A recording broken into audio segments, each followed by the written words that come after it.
Lily Hayes moved quietly through the crowded school hallway, her head bowed, her fingers gripping the edges of the faded floral scarf she wore every day.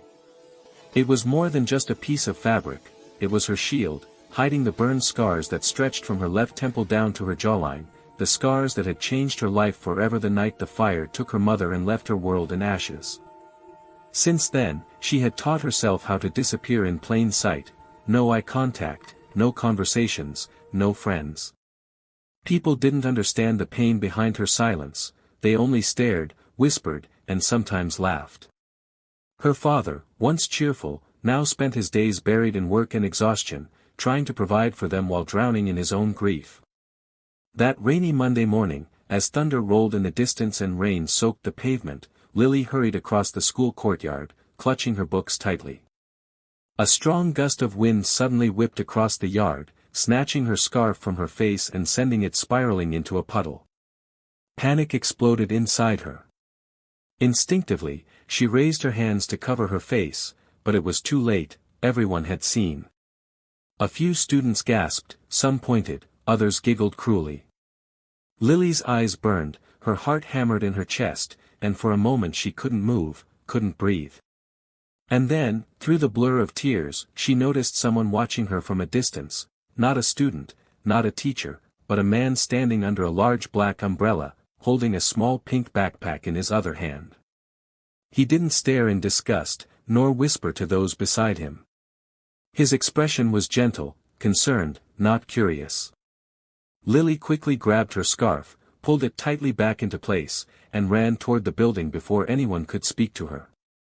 But that man, the one who had looked at her differently than the rest of the world, remained in her mind long after the rain stopped. She didn't yet know his name, nor that he was a single father new to town, but this was the moment their lives quietly began to intertwine. The man with the black umbrella was Ethan Carter, a 34-year-old single father who had recently moved to the town with his 8-year-old daughter, Mia. After losing his wife to a long illness 2 years ago, Ethan had left their old city behind, desperate for a quieter life, somewhere his daughter could heal and he could start over. He had noticed Lily before, the girl who sat at the far end of the bench at the bus stop, always wearing that same scarf, always shrinking into herself. The morning her scarf blew away, he saw not just the scars on her skin but the pain in her eyes, the kind he recognized all too well from watching his own daughter cry quietly at night for her mother. He wanted to help, but he didn't know how to reach someone who seemed so determined to disappear. That evening, as Ethan tucked Mia into bed, she whispered, "Daddy, the girl with the scarf looked sad again today. Nobody talks to her." Ethan brushed her hair gently and said, "Sometimes people hurt in ways we can't see. All we can do is be kind." The next morning, rain still damp on the ground, Ethan walked Mia to school. Lily stood near the gate, clutching her books, eyes fixed on the pavement. Mia suddenly let go of her father's hand and walked up to Lily, her small boots splashing in a puddle. Without saying a word, she held out a drawing, a simple picture of 3 figures standing under one umbrella. Above them were the words, asterisk, "No one should stand in the rain alone." Asterisk. Lily blinked, surprised, her lips parting slightly though no sound came out. Ethan stepped forward slowly, offering a soft smile. "Good morning, Lily," he said gently, surprising her, because she had never told them her name. Lily looked at Mia, then at the drawing, then at Ethan. For the first time since the fire, someone looked at her not with pity or fear, but with quiet understanding. She didn't speak, only nodded, clutching the drawing close as though it were something precious. That morning, she didn't feel entirely invisible. And though she didn't know it yet, this was the first tiny crack in the walls she had built around her heart. Days turned into weeks, and though Lily still walked with her head lowered and her scarf carefully in place, something small had changed, she no longer felt completely alone. Every morning at the school gates, Ethan and Mia would be there. Mia would wave excitedly, and Ethan would greet her with a gentle, "Good morning, Lily," as though it were the most natural thing in the world. Lily rarely spoke, but she started to stay an extra moment instead of rushing away. One afternoon, as dark clouds gathered and cold wind swept through the streets, Mia ran toward Lily after school, clutching 2 steaming cups of hot chocolate Ethan had bought from a nearby café. "Daddy says warm drinks make sad days softer," Mia said, handing one to her. Lily hesitated, then accepted it with shaky hands. For the first time in years, warmth spread inside her chest, not from the drink, but from being thought of. A few days later, it began to rain heavily during dismissal. Students scattered under umbrellas and cars, but Lily had none. She stood under a tree, shivering, clutching her books to her chest. Suddenly, that familiar black umbrella appeared above her head. Ethan stood beside her, soaked shoulders, gentle smile. "Come on, I'll walk you home," he said. Lily froze, unsure. No one had walked her home since her mother died. After a pause, she nodded silently. They walked through puddles and quiet streets, Mia skipping ahead, humming a tune.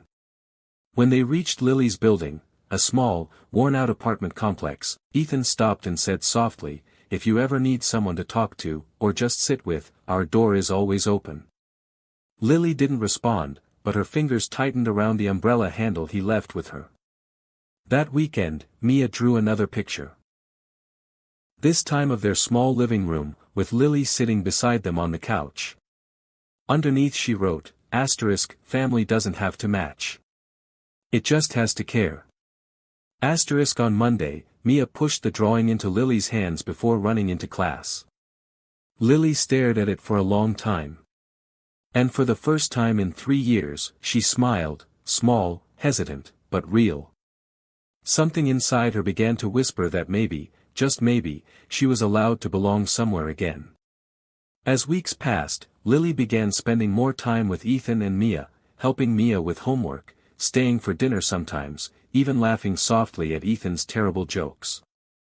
She still wore her scarf, still avoided mirrors, but the shadows in her eyes had started to fade. One late afternoon, as the sun painted the sky in soft oranges and pinks, Ethan invited her and Mia to the park. They sat on a bench near the lake, watching ducks glide over the water. Mia chased butterflies while Ethan and Lily watched in silence.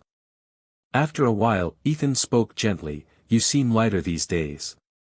Lily looked down, fingers twisting her scarf. "It's because of you too," she whispered. But that fragile peace shattered the next day. A group of students cornered Lily behind the gym, mocking her scars, calling her a monster. Their words sliced through her fragile confidence. She pulled off her scarf and threw it at them, yelling through tears, "Is this what you want to see?" before running away. Breathless and broken, Lily found herself at Ethan's doorstep, rain crashing down around her.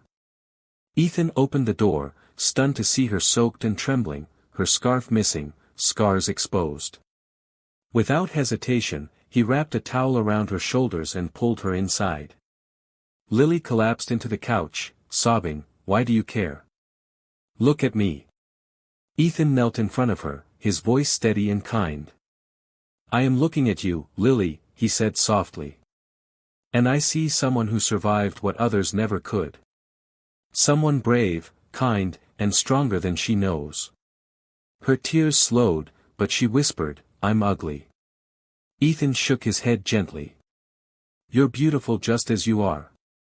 Not because of your skin, but because of your heart." Mia appeared then, climbing into Lily's lap and holding her face with tiny hands. "I like your smile," she said.